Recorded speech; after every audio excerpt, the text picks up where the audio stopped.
ভালোবাসা, আবেগ আর উত্তেজনার আরেক নাম ক্রিকেট। আর সেই ক্রিকেট যখন বিপিএল বা বাংলাদেশ প্রিমিয়ার লিগ হয় তখন পুরো দেশ মেতে উঠে উল্লাসে। প্রতি বছর বিপিএল জমজমাটভাবে আয়োজন করা হয়ে থাকে, যা শুধু বাংলাদেশ নয়, সারা বিশ্বের ক্রিকেট প্রেমীদের কাছে দারুণ আকর্ষণীয়। পৃথিবীতে এমন কোনো ক্রিকেট প্রেমী খুঁজে পাওয়া যাবে না যে কখনো বিপিএল দেখেনি। প্রতি বছর কোনো না কোনো প্লেয়ার এমন কিছু করে বসে যা পরিণত হয় রেকর্ডে। তো আজকের এই ভিডিওতে আমরা বিপিএলে ঘটে যাওয়া এমন কিছু অবিশ্বাস্য রেকর্ড সম্পর্কে জানবো যা ভাঙা প্রায় অসম্ভব। আর হ্যাঁ, শেষের রেকর্ডটি দেখলে আপনার চোখ কপালে উঠে যাবে। তো চলুন আর সময় নষ্ট না করে চলে যাচ্ছি মূল ভিডিওতে। প্রথমেই রয়েছে সেরা ক্যাচের রেকর্ড। বিপিএলের সেরা ক্যাচটি নেন ইংলিশ ফিল্ডার জেসন রয়। 2019 সালের চিটাগং ভাইকিংস বনাম সিলেট স্ট্রাইকার্সের ম্যাচে সপ্তম ওভারের চতুর্থ বলটি করছিলেন অলোক কপালি। তখন ব্যাটিং করছিলেন ইয়াসির আলী। বলটি তিনি দারুণভাবে মেরেছিলেন, দেখে মনে হচ্ছিল এটি 6 হতে চলেছে। ইয়াসির আলীর মুখে এক তৃপ্তির হাসি। কিন্তু তখনই ঘটে এক অবিশ্বাস্য ঘটনা। হঠাৎ করে জেসন রয় বাজ পাখির মতো উড়ে এসে এক হাতে অবিশ্বাস্যভাবে বলটিকে ক্যাচ ধরে ফেলেন। আর এটি নিঃসন্দেহে বিপিএলের ইতিহাসে অন্যতম সেরা ক্যাচ। তো এরপরে রয়েছে ক্রিস গেইলের এক ইনিংসে ব্যক্তিগত সর্বোচ্চ রানের রেকর্ড।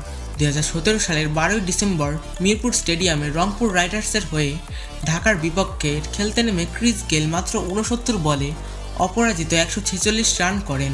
এই ইনিংসে তিনি 18টি ছক্কা এবং 5টি চার মারেন। ক্রিস গেইলের এই স্কোর এখন পর্যন্ত বিপিএলের ইতিহাসে ব্যক্তিগত সর্বোচ্চ স্কোর হিসেবে টিকে আছে। 2019 সালে তামিম ইকবাল এই রেকর্ডটি ভাঙার কাছাকাছি পৌঁছেও ব্যর্থ হন। কুমিল্লা ভিক্টোরিয়ান্সের হয়ে ঢাকার বিপক্ষে তামিম ইকবাল 61 বলে অপরাজিত 146 রানের একটি চমৎকার ইনিংস খেলেছিলেন।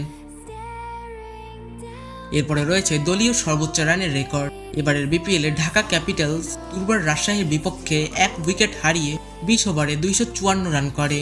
এই ইনিংসে লিটন দাস মাত্র 55 বলে 125 রান এবং তানজিদ হাসান মাত্র 64 বলে 108 রান করেন। মজার বিষয় হলো এই ম্যাচে একসঙ্গে দুটি রেকর্ড হয়েছিল। প্রথমটি হচ্ছে বিপিএলের ইতিহাসে সর্বোচ্চ দলীয় রানের রেকর্ড, দ্বিতীয়টি হচ্ছে সর্বোচ্চ পার্টনারশিপের রেকর্ড। আর এই রেকর্ড দুটি ভাঙা প্রায় অসম্ভব। এরপরে রয়েছে এক ওভারে সর্বোচ্চ ছক্কা মারার রেকর্ড। 2016 সালের বিপিএলে বস মাশরাফি বিন মর্তুজা সাকিব আল হাসানের এক ওভারে 4টি ছক্কা মেরেছিলেন। এটি বিপিএলে এক ওভারে সর্বোচ্চ ছক্কার একটি রেকর্ড, যা আজও ভক্তদের মনে জায়গা করে আছে। সবচেয়ে মজার বিষয় হচ্ছে এক বস বল করছেন আর এক বস ছক্কা হাঁকাচ্ছেন। তবে এবারের বিপিএলে রংপুর বনাম খুলনার মধ্যকার ম্যাচে পাকিস্তানি অলরাউন্ডার খুশদিল শাহ নাসুম আহমেদের এক ওভারে টানা 4টি ছক্কা মেরে এই রেকর্ডটি ভাঙার দ্বার প্রান্তে এসেও ব্যর্থ হন। এরপরে রয়েছে এক ইনিংসে 60টি উইকেট শিকারের এক অবিশ্বাস্য রেকর্ড। এই রেকর্ডটির মালিক আর কেউ নয় বরং আমাদের বাংলাদেশি বোলার তাসকিন আহমেদ। এবারের বিপিএলের পঞ্চম ম্যাচে দুর্বার রাজশাহীর হয়ে ঢাকা ক্যাপিটালসের বিপক্ষে তিনি এই অসাধারণ রেকর্ডটি তৈরি করেন। ধাপে ধাপে শিকার করে নিয়েছেন 60টি উইকেট। এর আগে 2020 সালের 13ই জানুয়ারি পাকিস্তানি বোলার মোহাম্মদ আমির মিরপুর স্টেডিয়ামে খুলনার হয়ে রাজশাহীর বিপক্ষে 6 উইকেট শিকার করেছিলেন। 5 বছর পর এবারে 2025 বিপিএলে এই রেকর্ডটি ভেঙে ফেলেন তাসকিন আহমেদ। তো এরপরে রয়েছে সর্বোচ্চ গতিপূর্ণ বলের রেকর্ড। 2024 সালের বিপিএলে সর্বোচ্চ গতির একটি নতুন রেকর্ড তৈরি হয়েছিল। তবে সবচেয়ে মজার বিষয় হচ্ছে সর্বোচ্চ গতিপূর্ণ বলের এই রেকর্ডটি কোনো বিদেশি প্লেয়ারের দখলে না। রংপুর ও খুলনার ম্যাচ চলাকালীন সময়ে রংপুরের হয়ে ব্যাটিং করছিল সাকিব আল হাসান এবং খুলনার পক্ষ থেকে বল করছিলেন ইয়াংস্টার নাহিদ রানা। 4 ওভারের তৃতীয় বলে ঘটে এই রেকর্ড। 149.7 কিলোমিটার প্রতি ঘন্টা বেগে বল করল নাহিদ রানা।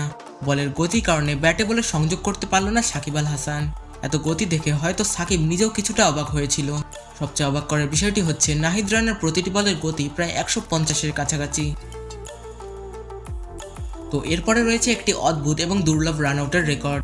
2022 সালের বিপিএলে ঢাকা ও খুলনার ম্যাচ চলাকালীন এই ঘটনাটি ঘটে। 14তম ওভারের শেষ বলে খুলনার পক্ষে বল করছিলেন থিসারা পেরেরা এবং ঢাকার পক্ষে স্ট্রাইকে ছিলেন আন্দ্রে রাসেল আর নন স্ট্রাইকে ছিলেন Mahmudullah Riyad. Andre Russell ball face করে যখন রানের জন্য দৌড় দেয় তখন খুলনার একজন ফিল্ডার স্ট্রাইকারের স্টাম্পে বলটি থ্রো করেন। তবে বল স্টাম্পে হিট করার আগে মাহমুদুল্লাহ ক্রিজে ঢুকে পড়েন।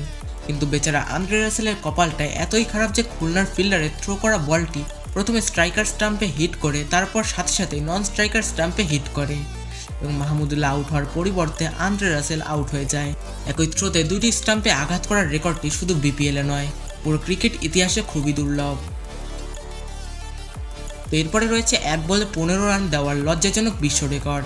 এবারের বিপিএল এ খুলনা এবং চিটাগংয়ের ম্যাচে ঘটেছে এই ব্যতিক্রমী রেকর্ড। খুলনার দেওয়া 204 রানের টার্গেটে ব্যাট করতে নামে চিটাগং। ইনিংসের শুরুতেই বল করতে আসেন ওয়েস্ট ইন্ডিজের বোলার ওশেন থমাস। প্রথম বলে নাইম শেখ আউট হলেও নো বল হওয়ার কারণে ফিরে আসেন ক্রিজে। এরপর একের পর এক নো বল আর ওয়াইডের বন্যা। শেষ পর্যন্ত এক বলে উঠল 15 রান। তো বন্ধুরা, এই ছিল আমাদের আজকের এই ভিডিওটি ভালো লাগলে অবশ্যই একটি লাইক দিবেন। আর আপনি যদি আমাদের চ্যানেলে নতুন হয়ে থাকেন তাহলে অবশ্যই সাবস্ক্রাইব করে পাশে থাকা বেল আইকনটি অন করে দিন, যাতে আমাদের সব নতুন আপডেট সবার আগে আপনি পেতে পারেন। তো দেখা হচ্ছে পরবর্তী কোনো ভিডিওতে। ততক্ষণ ভালো থাকবেন, সুস্থ থাকবেন, টেক কেয়ার, আল্লাহ হাফেজ।